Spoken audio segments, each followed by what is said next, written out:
क्योंकि बहू झूठ नहीं बोलती। सुधा और राकेश के 3 बेटे थे। शादी के बाद तीनों माँ बाप से दूर रहते और सिर्फ त्योहारों में आते।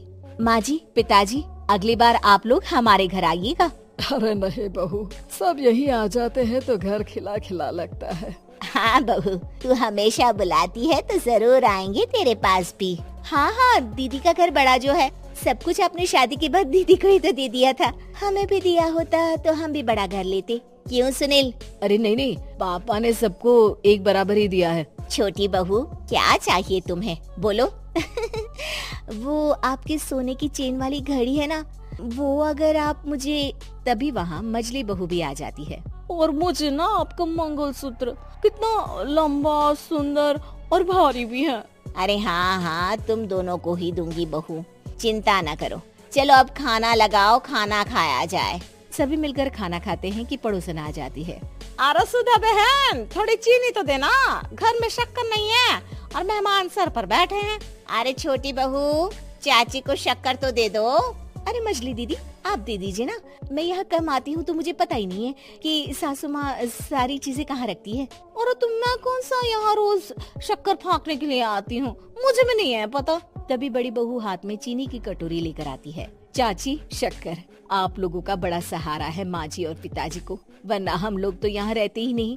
आप जैसे पड़ोसी हैं तो हम निश्चिंत हैं। और जीती रहे बहू, अब तो ये घर पड़ोस कम परिवार ज्यादा लगता है। सुधा अपनी बड़ी बहू को देखकर बहुत खुश रहा करती थी। वो उससे अक्सर घंटों बात भी किया करती, लेकिन दोनों दूसरी बहुओं का भी वो समझती थी कि शायद छोटी है, वक्त आने पर संभल जाएंगी। समय आ जाता है जब सभी को वापस जाना होता है। माँ जी, हम लोगों की फ्लाइट पहले है, हमें इजाजत दे। वो सास के गले लगकर चली जाती है। थोड़ी देर बाद छोटी बहू कहती है, माँ जी, मैं ना ये सोफे के कवर और चादरें ले जा रही हूँ, यहाँ तो ऐसी ही पड़ी रहेंगी। हाँ हाँ बहू, ले जा, और कुछ चाहिए तो बोल। और तो चाहिए बहुत कुछ, पर चलिए कोई बात नहीं, अगली बार ले जाऊंगी मैं। ऐसे ही मंजली बहू भी घर का बहुत सारा सामान ले जाती है। सभी के जाने के बाद सुधा राकेश से कहती है, घर कितना सूना लग रहा है ना। हाँ, और खाली भी। तुम्हारी दोनों बहुएं सब बटोर गई। अरे ठीक है ना, हम दोनों ही तो हैं, कितना सामान लगेगा, फिर उन लोगों की नई गृहस्थी, इतना मत सोचा करे। समय बीतता है। ऐसे ही हर साल त्योहारों में सुधा और राकेश के बच्चों की बहू आते और जाते वक्त ढेर सारा सामान पैक कर कर ले जाती। लेकिन कुछ ही सालों में सुधा का देहांत हो जाता है। पिताजी, आप यहाँ अकेले क्या करेंगे, हम लोगों के साथ चलिए। अरे नहीं नहीं बहू, इस घर में सुधा की यादें हैं, मैं उसे नहीं छोड़ सकता हूँ। अब तुम लोगों की माँ नहीं रही। देख लो, वैसे तो मैंने उसके जीते जी सब कुछ दे दिया है, लेकिन कुछ उसका पर्सनल कीमती सामान था जो ये है, ले लो।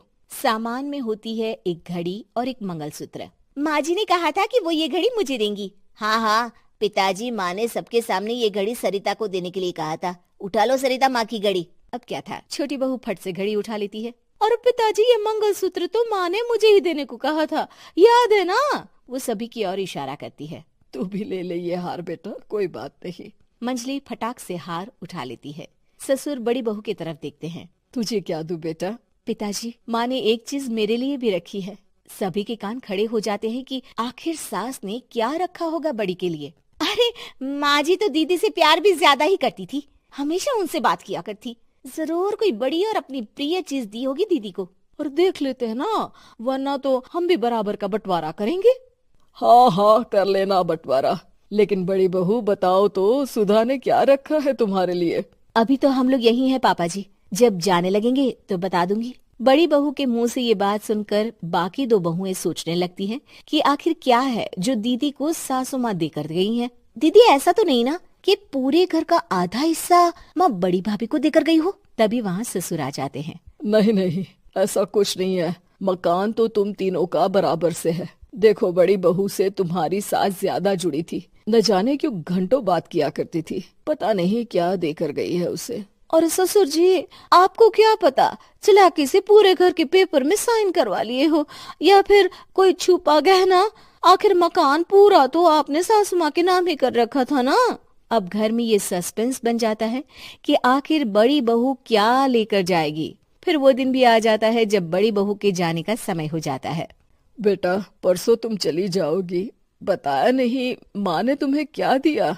घड़ी और हार जो बेशकीमती था और तुम्हारी सास को सबसे ज्यादा प्रिय था, उसका तो बंटवारा भी हो चुका है। अब तुम्हारी बारी। हाँ पिताजी, आज मैं ये बात बताने ही वाली थी। माँ ने मुझे उससे भी बेशकीमती चीज दी है और वो है आप।